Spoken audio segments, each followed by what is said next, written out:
Okay.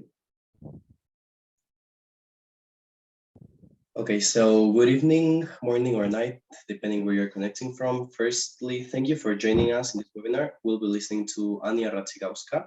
She'll be telling us more about Kanban myths, how and why are they created.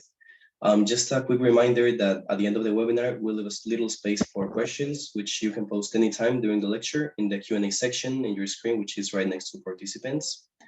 Enjoy the lecture, and please, Ania. Thank you very much, Asier. Hello, everyone. Very nice to meet you again after holidays. So we had a short break, and now we are coming back with our regular webinars. So more to come until the end of this year. And we start with quite a light topic. So we didn't want to start with something very heavy right after holidays. So we start with Kanban myths and mythology, okay, not methodology, because this is what I see very often when I talk about mythology. It's about myths, not methods. And I left this slide open here for you to let you know, embrace and swallow this quote here from Marcina Pirkowski, who is a Polish researcher. He researches for modern myths and how they are created, why they are created. And what he said was that on the deepest level, myth familiarizes reality. It explains the unknown by exploiting known patterns.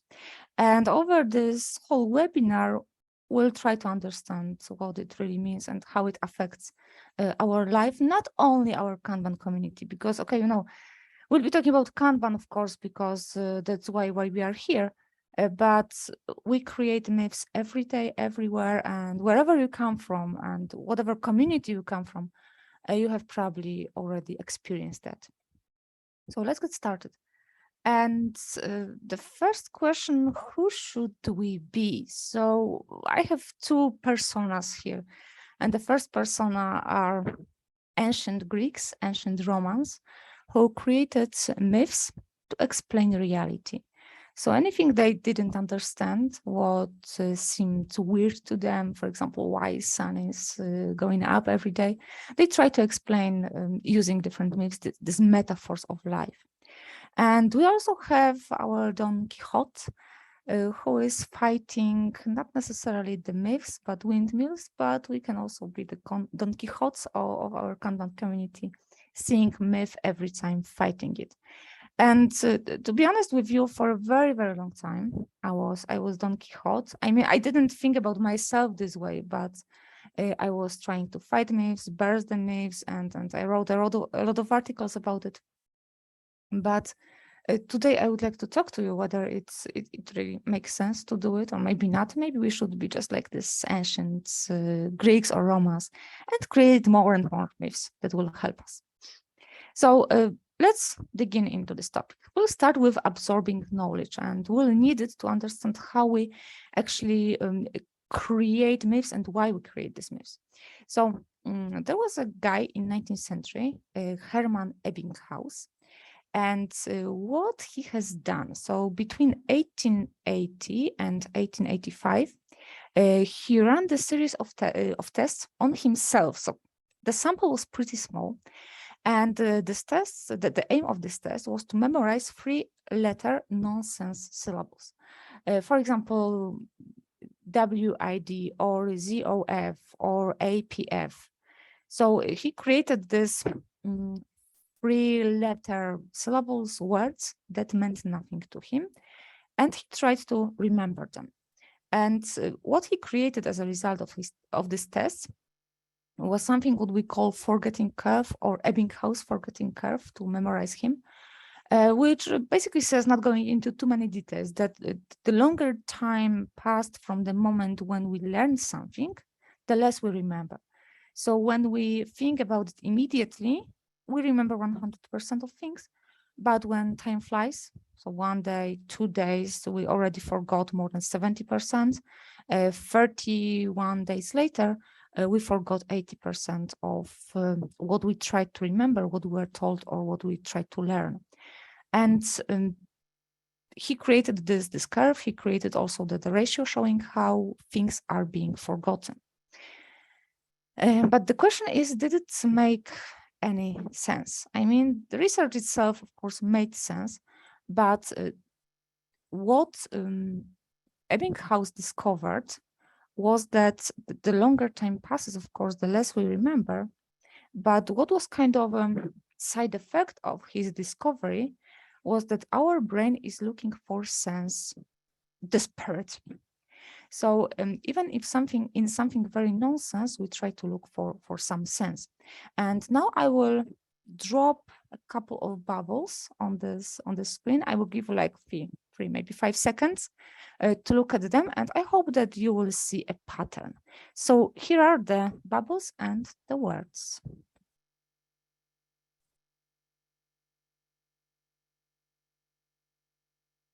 So I repeated these 3 words that he used, WID, ZOF, IPF. But I also added a couple of other bubbles with also 3 letters words like hat, big tie, fly. But this time they make sense to us. We know what they mean. We know what they represent. And this is what our brain is doing. Our brain tries desperately to look for a sense in something what on the, surely doesn't seems to make any, don't make any sense. And here are the words, this hat, big tie, fly, that our brain was able to connect with something that we know and something that we can associate with a picture or situation or information. Because our brain is desperately looking for an anchor. And this whole concept of anchoring was also described by Daniel Kahneman in his researches, in his book, Thinking Fast and Slow, that whenever we have a new piece of information, we try to create this anchor in our mind that will help us to associate this new information, new to us, with something that we already know. So this is also something that even Ebbinghaus discovered, because his advice for these nonsense words to remember them was to create mnemonics. So actually add the meaning to meaningless words. So this is the first thing that our brain does to deal with new information, with unknown situation, with event that is just new to us. The second element of why we create myths is related to how do we create memories. And to talk about it, I would like to refer to something what's called affective context model created by Nick Shackleton-Jones. This is the guy who studies how people learn and how we, teachers, can help people to embrace knowledge better and just swallow it more easily than, just memorizing stuff like Ebbinghaus did. So what Nick Shackleton-Jones says is that what is being decoded are your emotional reactions to events and information. How this make you feel. What he says is that what we remember is not information itself, is not set of data. What we remember is how this information, event, person that we met made us feel. And then when we try to recall an information, actually we are recalling emotion. And then based on this emotion, this recollection of, okay, I felt this way, and because of I feel this way, what happened was, and we try to recreate this memory. So this is called the affective context model. And to visualize it to you better, I would like to give you 3 situations that I hope may have an association with your life. And the question is, how does it make you feel? What I will show you and what I will tell you. So after each of these pieces, please try to not think, please try to feel any connection, any association in your mind and your heart with these statements. So the first one, the smell of morning coffee. The second one, the tune of the silent night. And the third one, your favorite, winning a tournament. So we can, of course, create much more memories like this. We can create or create a list of events like this, which when we think about them retrospectively, have very strong emotional association. So when I think about my favorite winning in tournaments, I was happy, I was excited, sometimes I'm crying. And then remembering this information, remembering these feelings, I can recall the whole situation that was related to it. And we also are storytellers. So of course we can share set of data, but what you do when you meet at the pub drinking beer, juice, or whatever you drink, you tell stories. And you know what happened to me last week? And by the way, I remember situation. And you remember when we were there a month ago, we are watching videos, we are looking at pictures, we are telling stories. This is how our societies were built. This is how our history was preserved through the stories. Because by telling and sharing stories, we build connections and we create memories. And these memories are then used to recall the information. And we use information to create the anchors, which will help us to create a full picture of our puzzle, of our unknown. And now let's test these assumptions using the Kanban myth, one of my favorite ones. The Kanban method means the Kanban board. I've seen this myth like hundreds of times already in very different contexts. And how would this myth work if we think about it through these three lenses, these three dimensions?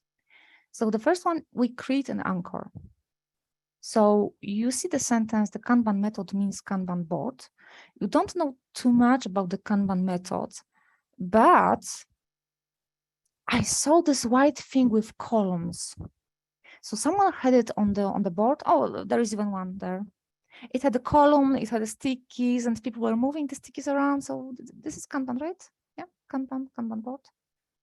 So this is the first thing that happens. You try to create this anchor with something that you know. For me personally, Kanban, the first association with Kanban is not a board, but is a pull system. But I've learned about it when I was preparing for my accounting exams, and I was learning about inventory management. So in inventory management, you learn about pull system, and pull system is explained as Kanban system. But for most of the people, Kanban is rather associated to the board. So we already have an anchor. Okay, so there is a board, there are columns, there are stickies, people are moving the stickies around. Then you give it a meaning and you forget the rest, which doesn't make sense to you. So even though you may, hear that Kanban method is not only about the boards and visualization, but there is also limiting work in progress, managing flow. You need to establish feedback loops, improve, you need to make policies explicit, and you have your whole Kanban maturity model and so on and so forth. Who cares? Your brain has already created this link to the board, and now it's going to stick to it. Okay, so you forget the rest that doesn't make any sense to you. So if, for example, if we say about feedback loops and then you have any association with feedback loops, okay, so I heard about feedback loops, there is a retrospective. Also, there is also a retrospective in Kanban. Probably you will also remember that one. But if you have no idea about this stuff, you will most probably forget about it. And there's no judgment here. This is how our brain works on very unconscious level. So what we are looking for this meaning. So there is a visualization practice. So don't tell me that Kanban is not a board, because there is a visualization practice. And I learned in the class that in Chinese, Kanban means the board. So of course, yeah, our brain is happy. We already have 3 puzzles in our picture, and now we start filling in the gaps. How do we fill in the gaps? We create a memory and we share the story. So usually when we have a board, unless it's individual board, we use it with our colleagues, and then we go to our favorite pub, we are drink whatever we like to drink, and we start telling the stories, we start to talk to each other. And these are this is stuff from my life. So do you remember the avatar you had? I remember. And my avatar was like a very strange Kermit with a weird hat on his head. And when we finished the project, we decided to take the whole box with the stickies to the pub, cut it, and make confetti out of this done stickies. So this is something what helps you to create this bond, this even very small community. And this is something what will stick with you for a very long, long time. It will stick with you easily, much more easily than, you know, the whole theoretical knowledge about the Kanban method. And that's enough to remember about the Kanban method for your brain, okay? I'm not saying here because it would be blasphemy that it's enough to remember about Kanban method, but for your brain, it's enough. But of course, there is more. So we need to also talk about cognitive dissonance and confirmation bias. So the cognitive dissonance is the situation when your mind tries to hold two conflicting ideas simultaneously. And the most often it happens where you have belief, like very strong belief, and the facts. So our very, very strong belief is that Kanban method is Kanban board. And whatever you say, it will not convince me that there is otherwise. So then someone comes to you and says, but you know, except for the board, you should manage flow, you should have classes of service and work item types. This is how you should visualize. And also think about the culture and think about the change management. No, no, no, okay, no. Kanban method is Kanban board. This is what my brain remembers. And I don't want to hear about anything else because cognitive dissonance makes us feel sick, okay? We deeply hate it. We deeply hate our beliefs to be challenged this way. And we tend to reject the facts. And rejecting the facts is confirmation bias. So we seek for confirming evidence of our beliefs and we disregard or minimize the impact of this confirming evidence. This is how our brain protects us from cognitive dissonance, which isn't a very nice experience. And I use this picture of, you know, representing the social media here for purpose, because this is something what happens in the social media so-called bubbles. So we start following a forum or we are joining a group in social media. And in this group, we have people with similar interests and sharing very often similar values. And it feels very nice. There is no cognitive dissonance. We are all very nice to each other. Sometimes we may argue, but still, you know, everything is within some even unwritten code of group conduct. And then it may happen that someone tries to, you know, join our group, but has a very strong belief, which is different from our beliefs. And now these two types of beliefs start to interfere. And you may want to kick out this person from your group, and it happens. Or we also observe when people are attacking each other. And when you are part of this conflict, you feel a lot of emotions. If you are observing this conflict from outside, it's like he believes something, she believes something. Why don't they use the arguments? Because this is where we are feeling this cognitive dissonance.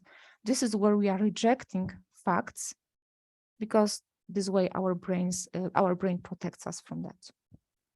And the problem with Kanban is that Kanban creates a cognitive dissonance very, very often.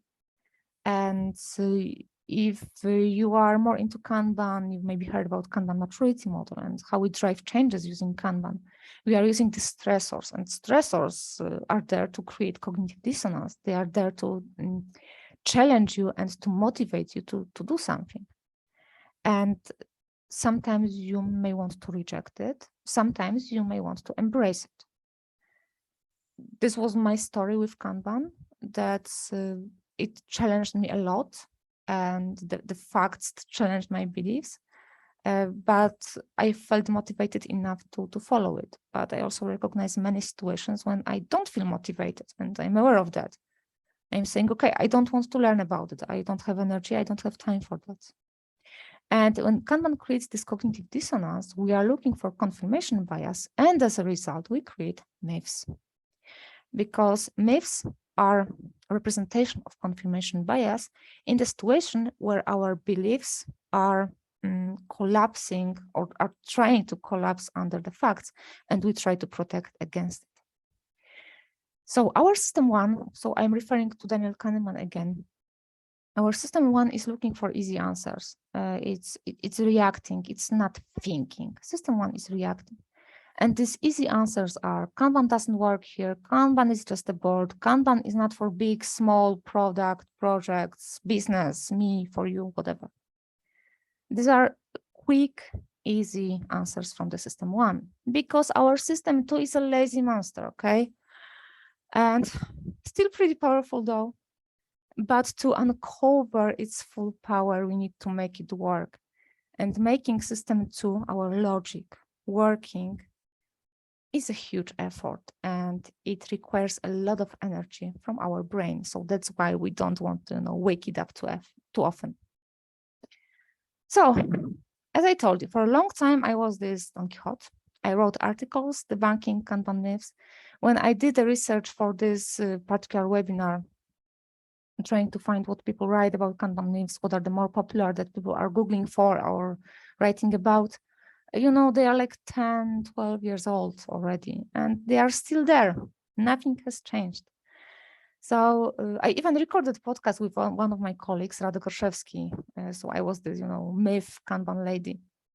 But a couple of months ago, I started to think that maybe I should change approach. It's not working, so why keep repeating it?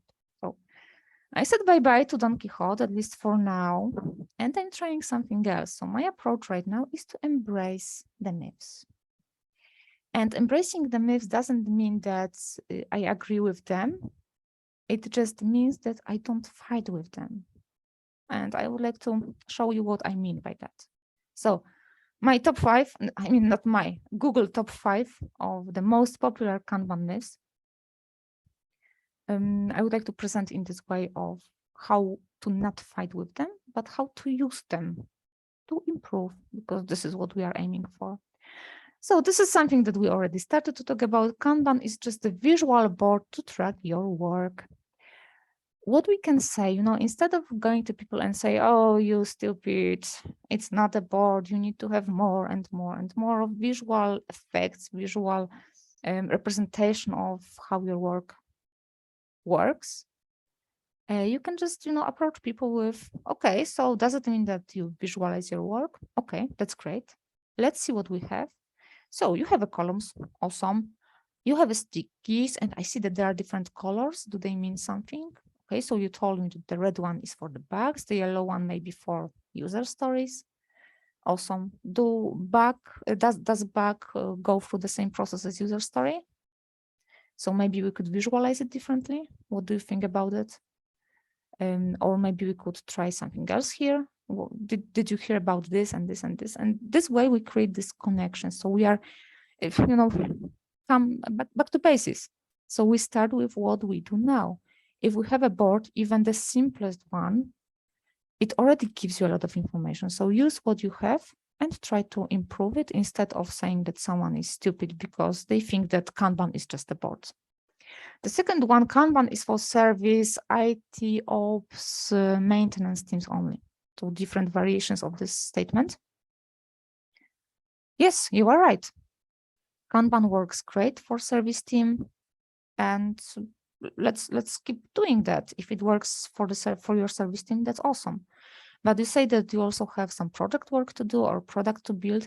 And by the way, have you seen what John has done with his process and his project? And maybe you could stop by, going for a coffee and talk to him. If you don't have John, who uses Kanban for something else than maintenance, maybe we could use case studies, because case studies are stories. Someone tells it, someone reads it or hears it. So, I've read this case study at Kanban University page, or I've watched this video from the conference where guy have very similar problem that you have. Maybe we could watch together. Yeah? So let's try to sell the story to your colleague. You cannot plan with Kanban because you just move stickies around. So let's start with questions. So how do you plan now? Let's look at your board. What do you have on your board? What are these items on your board? What do you need to deliver? Do you know when you need to deliver it? And by the way, have you heard the cafe anecdote? I'm not sure whether you heard the cafe anecdote. If so, if you didn't, we'll share the link with you. But creating these simple anecdotes, these anchors, you help people to understand the problem using the metaphor.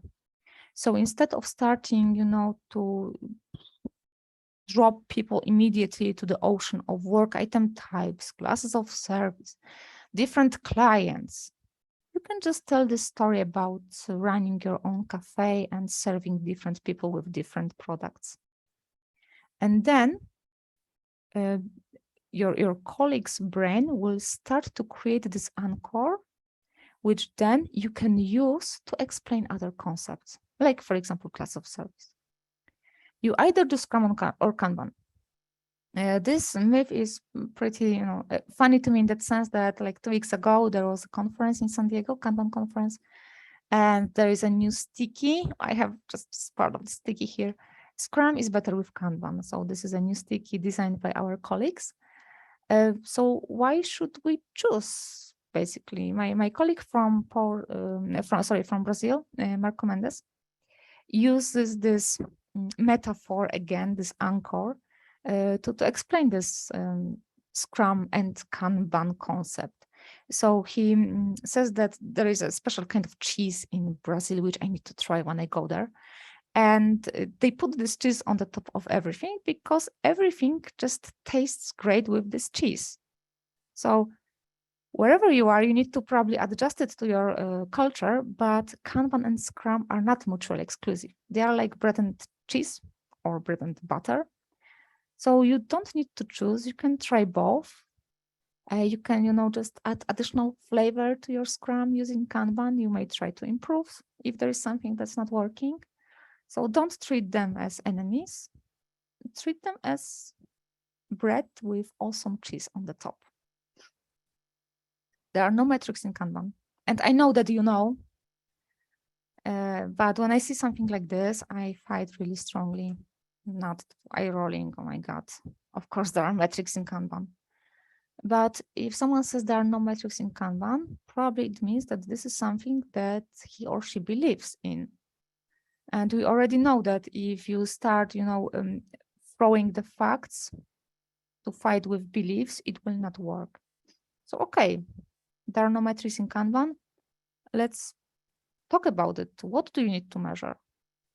Did you maybe try to measure XYZ time, delivery time, development time, reporting cycle? The next level is what can you do with this information? So we would need to understand what people are looking for, because if they say there are no metrics in Kanban, that's why I cannot use Kanban, it probably means that they need to measure something. And now we can use our Kanban knowledge to help them do this stuff, not necessarily throwing them directly into the whole lead time theory. You don't even need to use the lead time if they don't like it. So who should we be? I don't have definitive answer for that.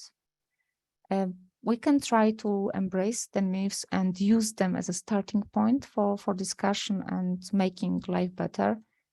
On the same time, we can try to, educate, because there is system 1, but there is also system 2 in our brain, and the system 2 needs some logic, needs some knowledge that we should share as a community. So I count on you in sharing this knowledge. And as I said, I'm not saying one solution is better. I think we can just try both, because we as human beings and humankind need the myths, and we still create them, even though we think we are so logical. So if you would like to challenge your cognitive dissonance and you didn't have a chance yet, you can join our self-paced classes. So recently we added Kanban method, introduction to Kanban method class. So you can learn about Kanban method a bit more than just a word. Or you can also join our strategic marketing and customer experience class. So just let us know if you are interested in that. Thank you very much for that. And I think it's a questions time. Well, the last very interesting, Anya. So yeah, actually, we actually don't have open questions. So if anybody wants to ask a question, now's the time to do so in the Q&A panel in your screen. It was very interesting, Thank actually. you. And yeah, if anyone is interested in what Anya was talking about, the self-paced courses, you can check our webpage and you'll find them there in the self-paced learning section. And also a piece of information. So you probably know our blog at dj.com. So we also burst Kanban myths there. And we also write a lot of articles sharing information about the Kanban knowledge, basically. So as I told you, so researching for this webinar, I found a lot of Kanban myths, which we didn't write about yet. So probably more to come from us and David Anderson School of Management. All right, so I think if there are no questions, Yeah, I I think would there's to a thank question you. in the chat by chance, but Yeah. there are no questions, it seems. So thank you very much, Asier. Thank you very much, everyone, for spending this time with us. And have a good evening, day, wherever you are, and see you soon. Thank you, Anya. See you, everybody. Bye-bye.